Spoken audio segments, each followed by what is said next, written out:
Então, Rodrigo, você falou aí que teve interferência nas investigações, né, várias trocas aí de chefe de investigação e etc.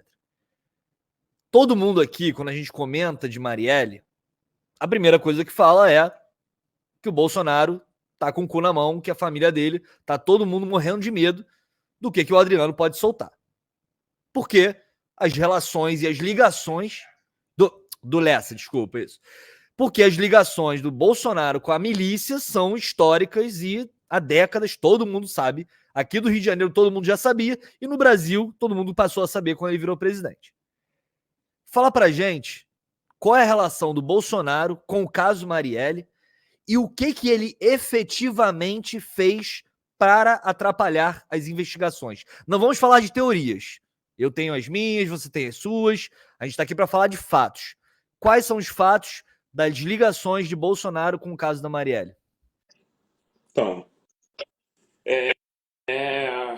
tem algumas suspeitas, né? Aí são teorias que eu não posso chegar aqui e afirmar categoricamente que ele tem algum grau de envolvimento. Não, aí eu particularmente não acredito que o Jair Bolsonaro tenha um envolvimento na morte da Marielle, ele individualmente, mas posteriormente à morte dela, a gente viu, tem alguns indícios de que teria graus de envolvimento para cobertar a situação ou por não colocar a situação em frente. Uma delas, né, foi com relação ao Queiroz, motorista, né, que levou o Rony Lessa e foi até a casa dele com o carro, né, se não me engano, um Cobalt, que foi usado para assassinar a Marielle, né, e que o motorista, né, e que o porteiro do local teria escrito no sistema e teria dito que eles foram direto para a casa do seu Jair após a morte. O porteiro ele afirmou que ele ia para a casa do seu Jair, né? O Jair Bolsonaro, na data especificamente, não estava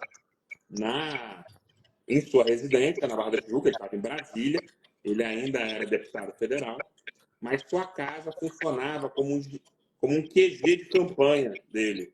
Então, toda a estrutura de comunicação e etc., né, inclusive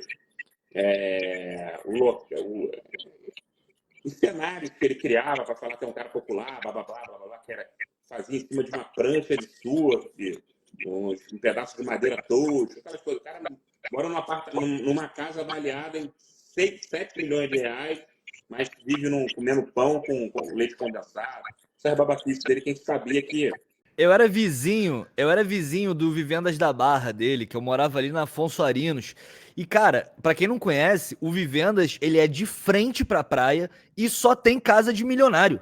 Então, assim, o que um político, deputado federal até então, tá fazendo morando numa casa de multimilionário? Então, assim, fora os 50 imóveis comprados em dinheiro vivo e os outros 50. Então, né, Rodrigo, quem sabe? E o cara é isso, ele fazia aquele personagem, etc. Mas, enfim, a casa dele funcionava como QG. E quem era o coordenador de comunicação dele era o Carlos Bolsonaro, vereador aqui da cidade do Rio de Janeiro. Né? E o Carlos Bolsonaro, logo após essa denúncia do porteiro, ele grava entrando no sistema do condomínio para provar que não tinha nenhum áudio dizendo que ia para casa do Bolsonaro. Só que era vários arquivos, assim, só deletar o arquivo. Enfim, ele gravou, tem um vídeo dele gravando. Ele postou esse vídeo. Ou seja, ele mexeu numa prova antes mesmo da polícia mexer na prova.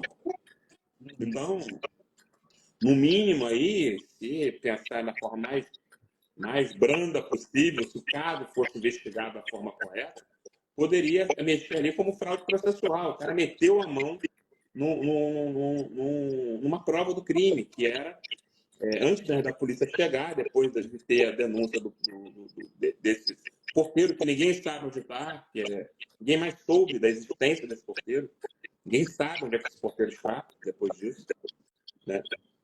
E é isso. Então, a família Bolsonaro, um dos membros, mexeu literalmente em documentações.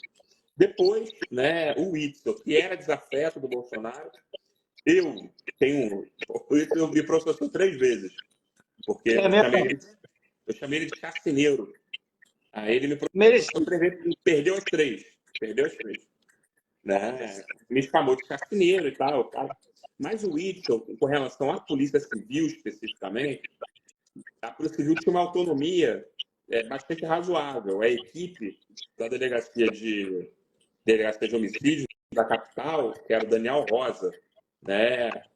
E o Antônio Ricardo, que era o coordenador-geral da Divisão de Homicídios no Rio, eram bastante razoáveis. Assim. A gente que acompanha a violência policial, então, ele atendeu a família. Então era uma equipe bastante razoável. Assim. A gente que acompanha a violência policial e sabe da forma que é tendenciosa as investigações, a gente via uma forma bastante razoável de investigar, inclusive violência policial por parte da Delegacia de Homicídio. Era perfeito? Não, mas era razoável. Né?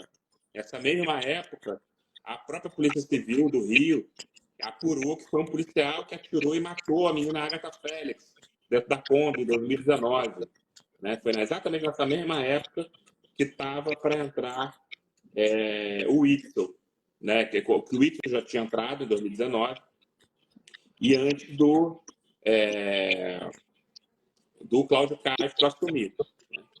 Cláudio Castro, aliado do Bolsonaro, quando entra, a primeira providência é colocar um aliado do Bolsonaro como secretário de Polícia Civil, Alan Tornozzi, que posteriormente, no ano de 2022, foi preso por envolvimento com o jogo do bicho. Então, o Bolsonaro fez isso, né? Quer dizer, influenciou nesse sentido. E a Polícia Federal absolutamente nada fez em termos de apuração, diferente de agora. Inclusive, semana passada, o Estadão soltou um editorial, aquele terrível editorial do Estadão, né? Como sempre, terrível editorialista do Estadão, criticando o fato da Polícia Federal estar apurando o caso, que seria um erro, e etc. Né? Mas é isso, a Polícia Federal, por conta da inércia, né? E não é na inércia por conta dos delegados, não, porque teve delegado que quis apurar de fato, mas por ingerência política que mudou 6 vezes, né, em 5 anos. 6 vezes em 5 anos. O delegado da Delegacia de Homicídios, que é a delegacia que apura o pior crime que existe, que é o crime de homicídio. Existem outros terríveis, estupro, tortura e tudo mais. Mas é o pior de todos, é o homicídio. Então, é isso. Não faz sentido nenhum você mudar tanto um delegado da Delegacia de Homicídios, como foi feito durante a gestão, principalmente do Cláudio Castro.